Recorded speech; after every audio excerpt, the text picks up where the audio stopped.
Senhores telespectadores, entradas de junho, princípios de verão, já apetece ir ao Algarve.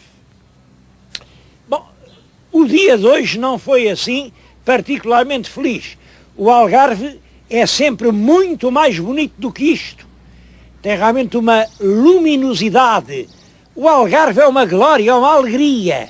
Eu acho que uma pessoa chega ao Algarve, por mais submerso que venha em problemas, em dificuldades, em excesso de trabalho, chega aqui e nasce uma alma nova.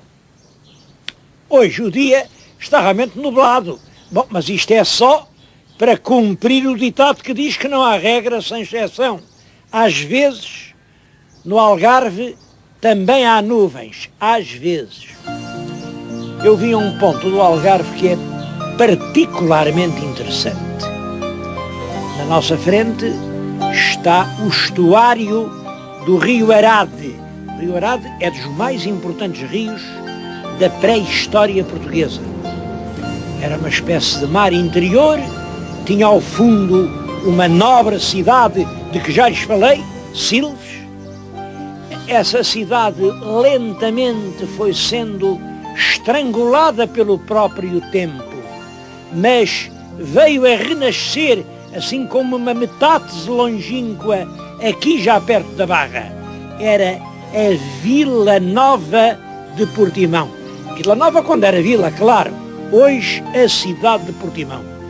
E é de Portimão que vamos falar.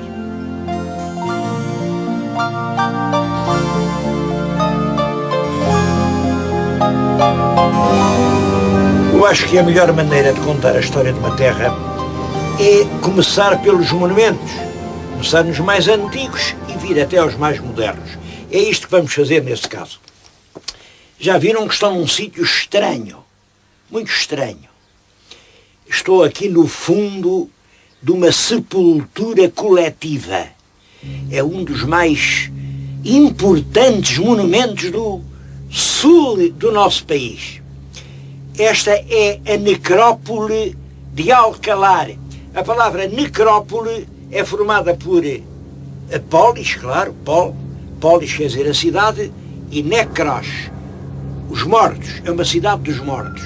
Portanto, isto era um cemitério. Quero dizer que aqui em Monte Canelas, além deste sepulcro coletivo, entrava-se por ali, era por este corredor, os mortos vinham por aqui, eram aqui depositados. Além deste, havia mais, que se saiba, 20 e tantos. E quando fizerem uma exploração sistemática de toda esta região, que é de uma riqueza espantosa, sabe-se lá quantos mais vão ser encontrados. Por agora posso lhe dizer, cada vez que abrem uma vala, ou para abrir uma rua, ou para fazer o caboclo de uma casa, aparecem coisas de há milhares de anos. Isto que veem era uma sepultura, punham aqui à volta os cadáveres e punham junto dos cadáveres lembranças, objetos deles. São esses espólios que hoje nos permite saber a data do monumento.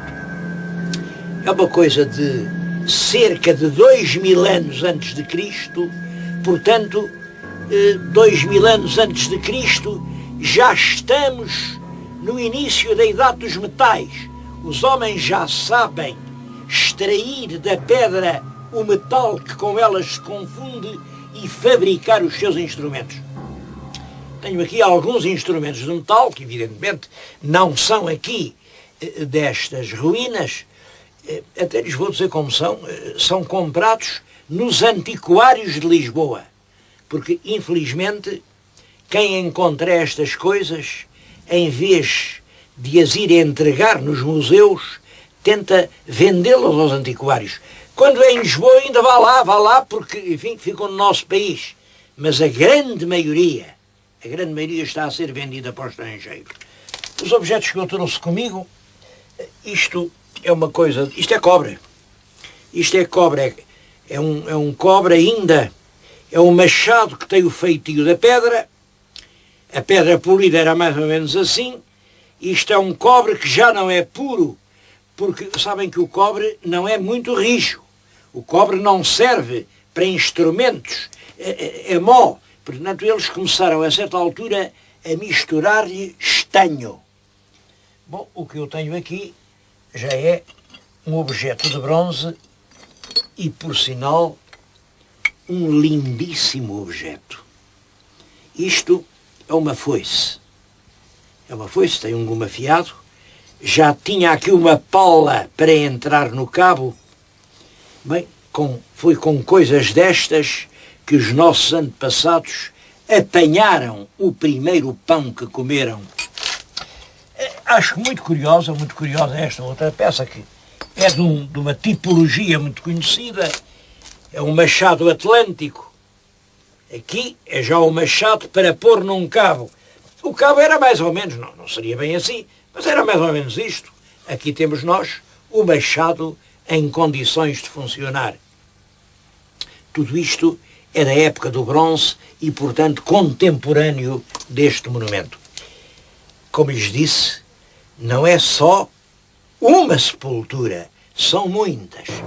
Por estes tipos circulares, há quem tenha relacionado isto com as sepulturas do Mediterrâneo, da ilha de Creta, com a civilização micénica.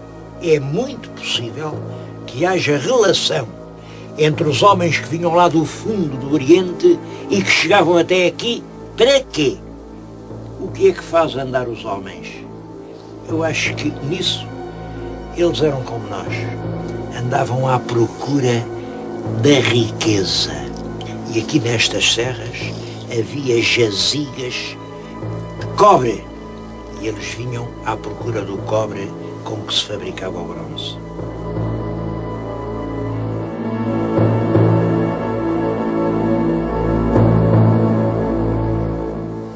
O segundo monumento para a história de Portimão, acho que é este aqui. Estão a ver, isto é um pavimento de mosaico romano, porque isto era realmente a residência de um opulento cidadão romano. Tinha todas estas salas, isto continua muito para além, era uma coisa grande. E se virem bem, ao longe ainda se avista ao mar.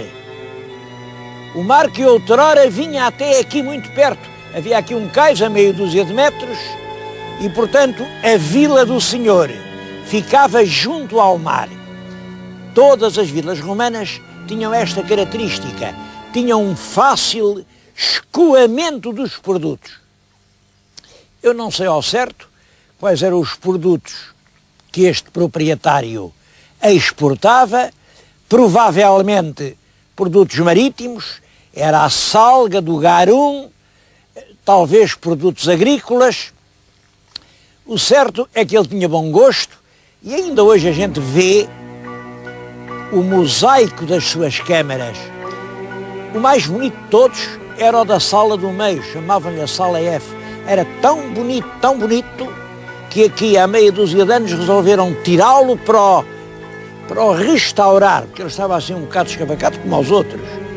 Bom, restauro foi ele que nunca mais lá voltou. É o perigo de mexer nestas coisas. Em todo caso, é um belo documento que nos fala da época romana aqui da região.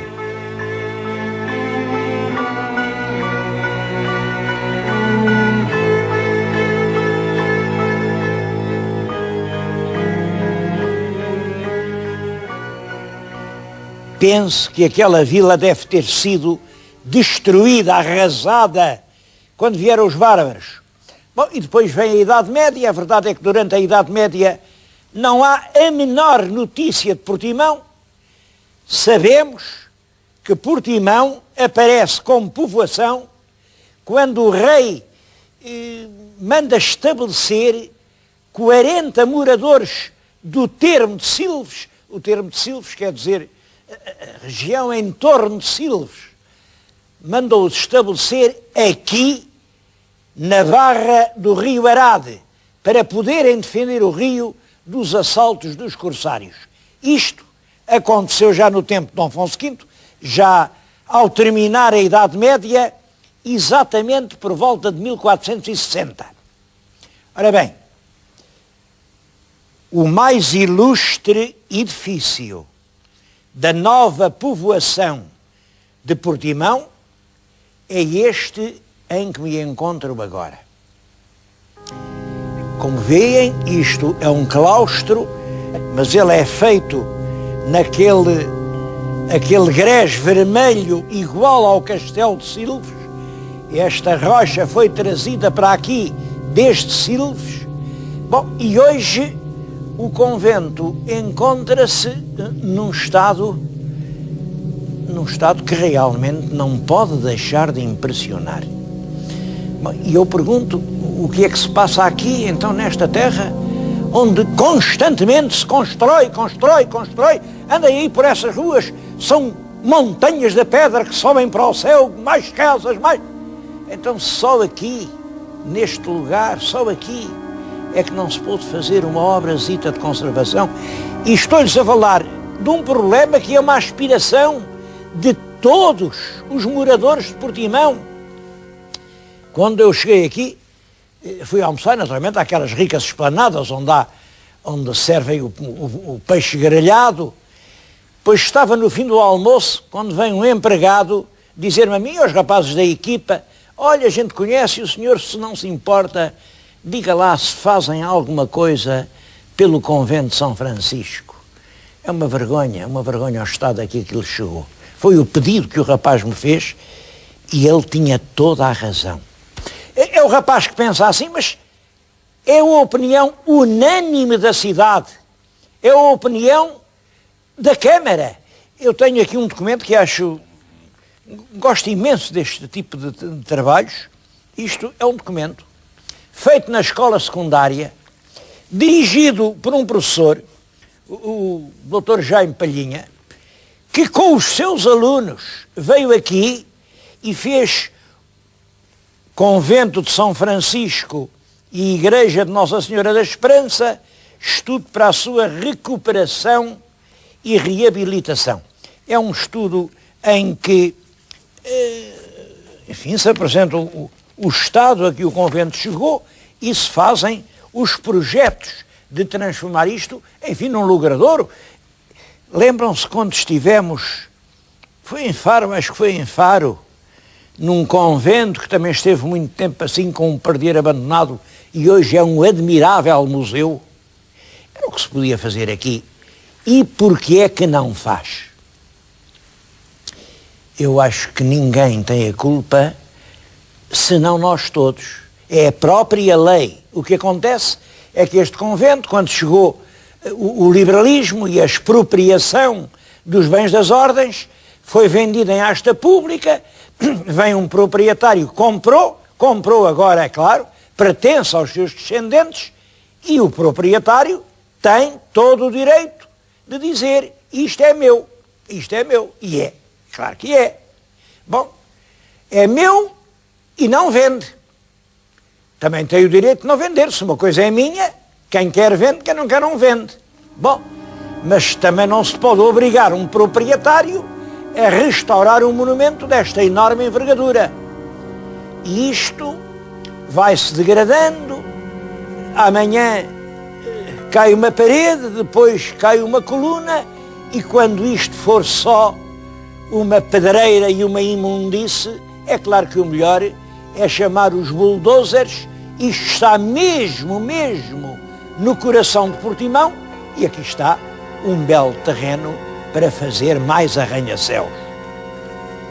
Quem tem a culpa disto é que ainda não saiu a tal lei de que eu ando a falar há tanto tempo, que diga que a história é de todos e não pertence a ninguém. Monumentos tão importantes como este são património da cidade de Portimão. Não há ninguém que possa dizer: este tempo é meu porque eu comprei. Neste mundo pode-se comprar o solo, mas o tempo que nos antecede é património de nós todos.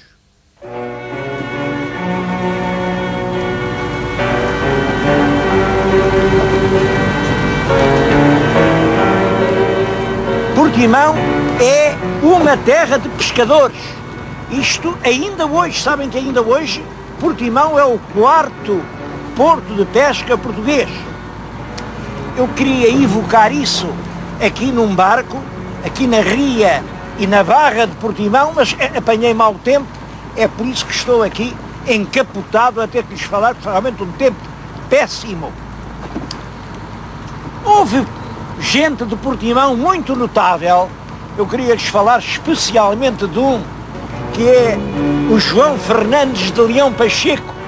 Esse homem saiu daqui, foi para a Venezuela, fez lá uma fazenda, primeiro com, enfim, umas cabanas, depois a fazenda fez cidade, é hoje a cidade de Guanare. Guanare, que está geminado com Portimão, e muito justamente, porque é obra de um filho de Portimão.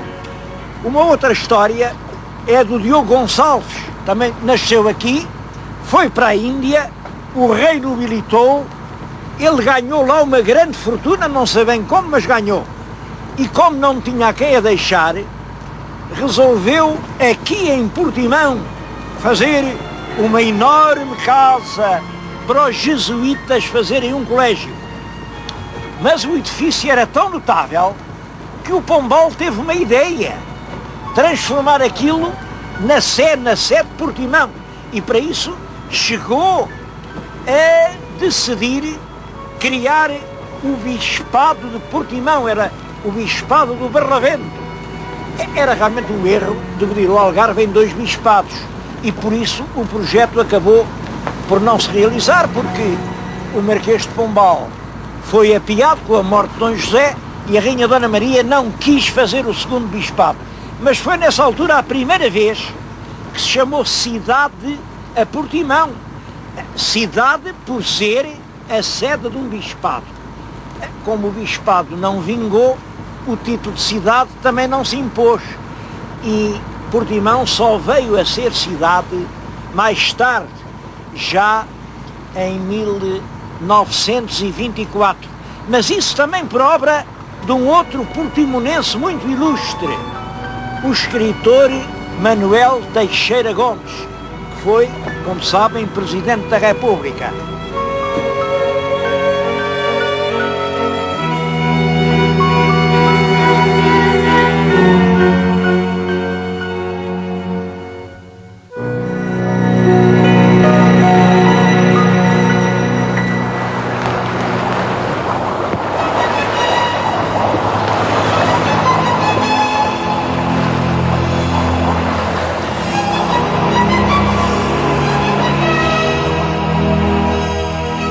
Não se pode dizer que as conservas algarvias tenham nascido com a Grande Guerra. Isso não é verdade. Portugal entra na Grande Guerra em 1917 e já nos fins do século passado, ali na década de 1890, havia aqui em Portimão duas belas fábricas de conservas de peixe, mas principalmente a grande fábrica do Fialho, que era uma das maiores do Algarve. Em todo caso, não há dúvida, foram as rações para os soldados que se batiam nas trincheiras da Flandres, foram essas rações que fizeram progredir e desenvolver de uma maneira espantosa as fábricas algarvias.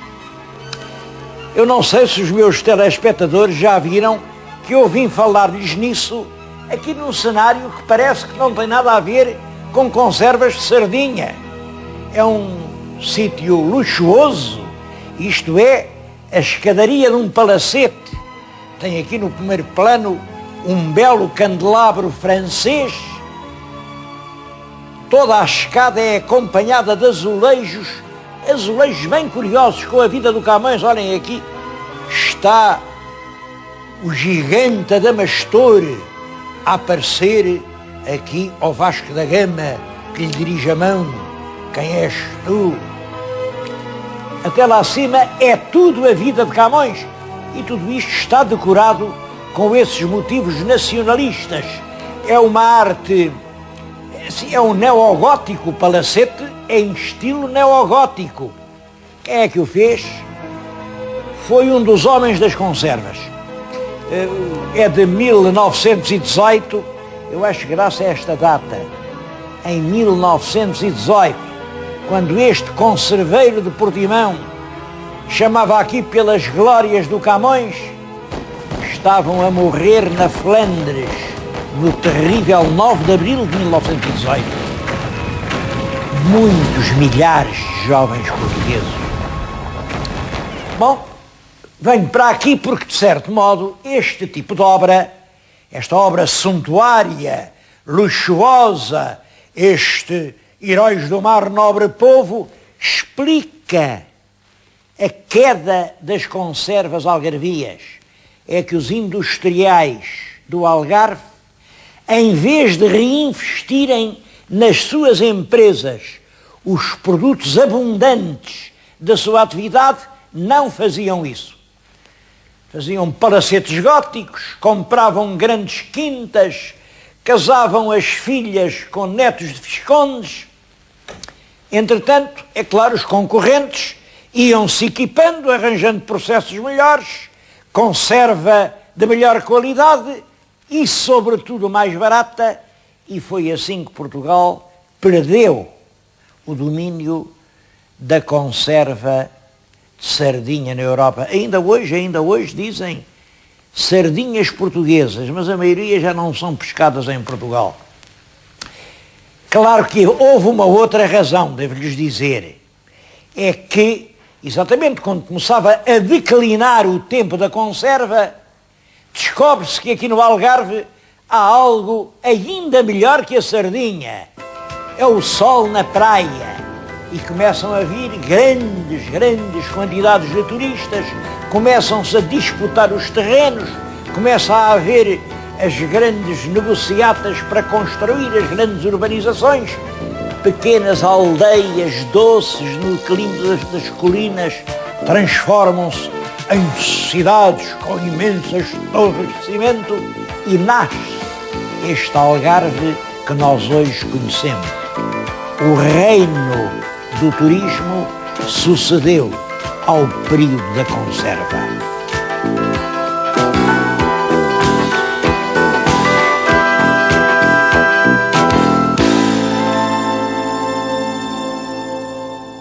Antes de concluir o programa, gostava que os senhores telespectadores dessem comigo uma volta sobre este estuário do Arade, sobre a cidade de Portimão, até sobre Silves, porque vão ver, isto ajuda a entender melhor toda a história da região.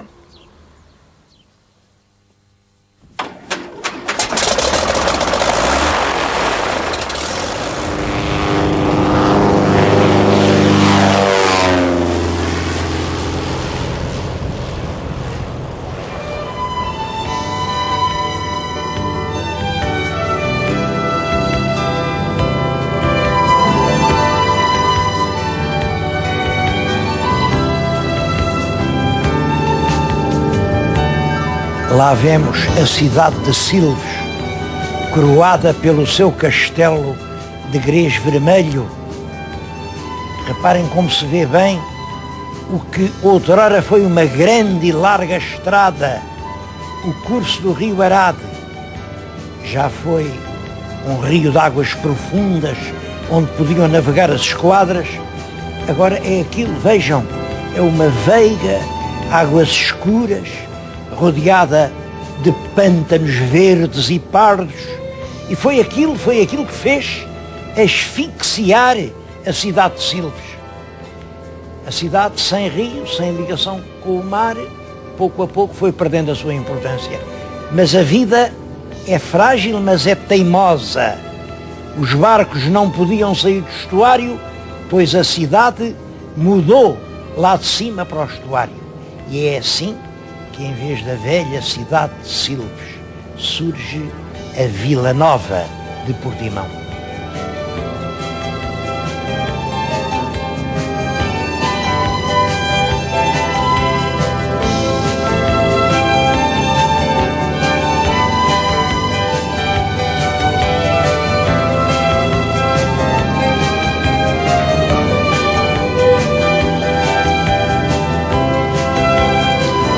Claro que não é fácil desvendar assim o passado desta região. Mas há uma coisa ainda mais difícil que o passado. É o futuro. Qual vai ser o futuro do Algarve? Bom, as pessoas dizem, é o turismo, claro que é o turismo, então o senhor não vê esses hotéis todos, esses estrangeiros que vêm no verão, o turismo, sim, claro, o turismo. Em todo caso, é bom pensar isto. A evolução global da civilização na Europa e, do modo geral, nos países ricos, é no sentido de haver cada vez mais tempo livre, cada vez mais facilidade de viagem, cada vez mais necessidades de lazer. Quer dizer, está-se a aproximar uma civilização do turismo. E o espaço turístico vai ser disputado. Quem o tem vai defendê-lo. Só quem for melhor vai conseguir sobreviver. Eu não duvido que o Algarve realmente tem excepcionais condições. Eu penso que este Algarve é um lugar único no mundo. Tem muitas condições. Só que no futuro, ser bom não basta. Também é preciso ser organizado, arrumado, divertido, progressivo, económico, atraente. Bom, eu com isto quero dizer uma coisa. O futuro do Algarve está nas mãos dos algarvios.